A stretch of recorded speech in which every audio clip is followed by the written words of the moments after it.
Letter 182 by Charles Lamb. Charles Lamb to S.D. Coleridge, June 7, 1809. Dear Coleridge, I congratulate you on the appearance of the friend. Your first number promises well, and I have no doubt the succeeding numbers will fulfill the promise.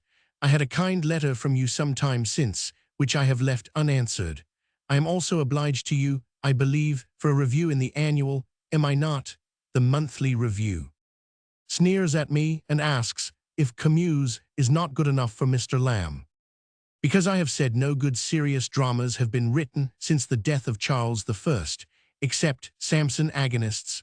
So because they do not know, or won't remember, that Camus was written long before, I am to be set down as an undervaluer of Milton. O Coleridge, do kill those reviews, or they will kill us, kill all we like, be a friend to all else but their foe. I have been turned out of my chambers in the Temple by a landlord who wanted them for himself, but I have got other at number 4 Inner Temple Lane, far more commodious and roomy.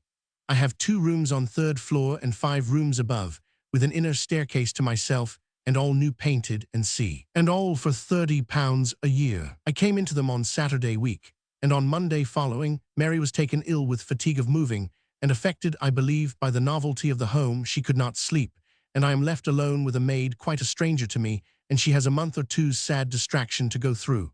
What sad large pieces it cuts out of life, out of her life, who is getting rather old, and we may not have many years to live together.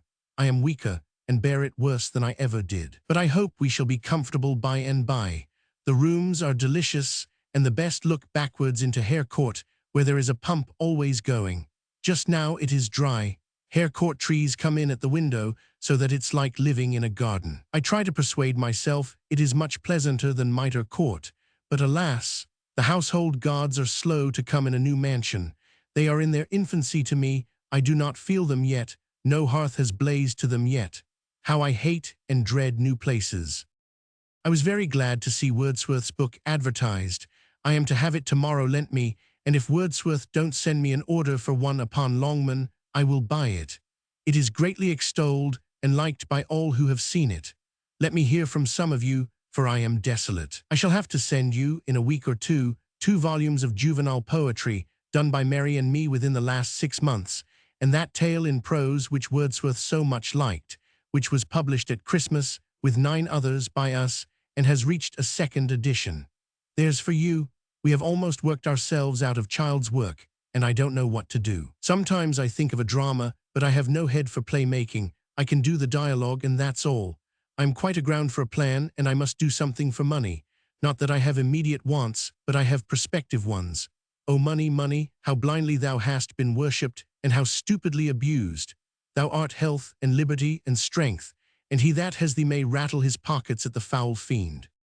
Nevertheless, do not understand by this that I have not quite enough for my occasions for a year or 2 to come. While I think on it, Coleridge, I fetched away my books which you had at the Courier office, and found all but a 3rd volume of the old plays, containing The White Devil, Green's Tu Quoque, and The Honest Whore, perhaps the most valuable volume of them all that I could not find. Pray, if you can, remember what you did with it, or where you took it out with you a walking perhaps. Send me word, for to use the old plea, it spoils a set. I found 2 other volumes, you had 3, the Arcadia and Daniel. Enriched with manuscript notes, I wish every book I have were so noted. They have thoroughly converted me to relish Daniel, or to say I relish him, for after all, I believe I did relish him. You well call him sober-minded. Your notes are excellent. Perhaps you forgot them. I have read a review in the Quarterly, by Southey, on the missionaries, which is most masterly. I only grudge it being there. It is quite beautiful. Do remember my Dodsley, and pray do write, or let some of you write. Clarkson tells me you are in a smoky house. Have you cured it? It is hard to cure anything of smoking. Our little poems are but humble, but they have no name. You must read them, remembering they were task-work, and perhaps you will admire the number of subjects, all of children, picked out by an old bachelor and an old maid. Many parents would not have found so many. Have you read Celebes? It has reached 8 editions in so many weeks, yet literally it is one of the very poorest sort of common novels, with the drawback of dull religion in it. Had the religion been high and flavored, it would have been something. I borrowed this Celebs in Search of a Wife of a very careful, neat lady, and returned it with this stuff written in the beginning. If ever I marry a wife, I'd marry a landlord's daughter, for then I may sit in the bar and drink cold brandy and water. I don't expect you can find time from your friend to write to me much, but write something, for there has been a long silence. You know Holcroft is dead, Godwin is well. He has written a very pretty, absurd book about sepulchres.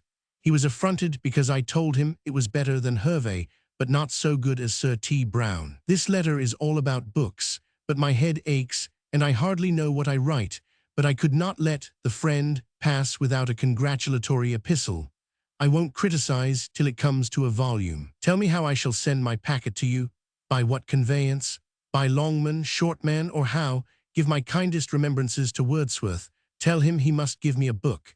My kind love to Mrs. W. and to Dorothy separately and conjointly. I wish you could all come and see me in my new rooms. God bless you all. The first number of The Friend was dated June 1, 1809. Lamb's dramatic specimens had been reviewed in the Annual Review for 1808, with discrimination and approval see Vol. Roman 4, of my large edition, but whether or not by Coleridge, I do not know. Wordsworth's book was his pamphlet on the Convention of Cintra. The juvenile poetry was poetry for children, entirely original, by the author of Mrs. Leicester's School, in 2 volumes, 1809. Mrs. Leicester's School, 1809, had been published a little before. Wordsworth's favorite tale was Arabella Hardy's The Sea Voyage. I know nothing of the annotated copy of Sidney's Arcadia. Daniel's Poetical Works, 12 Mo, 1718, 2 volumes, with marginalia by Lamb and Coleridge, is still preserved. The copy of Hannah More's Celebs in Search of a Wife, 1809, with Lamb's verses, is not, I think, now known. Southey's missionary article was in the first number of the Quarterly, February, 1809. Hervey wrote Meditations Among the Tombs, Sir Thomas Browne, Urn Burial. Here should come 4 letters from Lamb to Charles Lloyd, Sr. They are all printed in Charles Lamb and the Lloyds. The first, dated June 13, 1809, contains an interesting criticism of a translation of the 24th book of the Iliad, which Charles Lloyd, the father of Robert Lloyd, had made. Lamb says that what he misses, and misses also in Pope, is a savage-like plainness of speaking. The heroes in Homer are not half civilized. They utter all the cruel, all the selfish, all the mean thoughts even of their nature, which it is the fashion of our great men to keep in. Mr. Lloyd had translated Greek.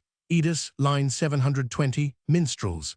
Lamb says minstrels I suspect to be a word bringing merely English or English ballad feelings to the mind. It expresses the thing and something more, as to say Sarpedon was a gentleman, or as somebody translated Paul's address, ye men of Athens, gentlemen of Athens. The second letter, dated June 19, 1809, continues the subject. Lamb writes, I am glad to see you venture made and made for rhymes. 'Tis true their sound is the same, but the mind occupied in revolving the different meaning of 2 words so literally the same is diverted from the objection which the mere ear would make, and to the mind it is rhyme enough. In the third letter, dated July 31, 1809, Lamb remarks of translators of Homer that Cowper delays one as much, walking over a bowling green, as Milton does, traveling over steep alpine heights. The fourth letter, undated, accompanies criticisms of Mr. Lloyd's translation of the Odyssey. Books 1 and 2, Mr. Lloyd had translated Greek. Booz Helioio, Book I, line 8, bullocks of the sun. Lamb wrote, oxen of the sun I conjure. Bullocks is too Smithfield and sublunary a word. Oxen of the sun or of Apollo, but in any case not bullocks. With a letter to Robert Lloyd, belonging to this year, Lamb sends poetry for children, and states that the poem, The Beggar Man, is by his brother John Lamb.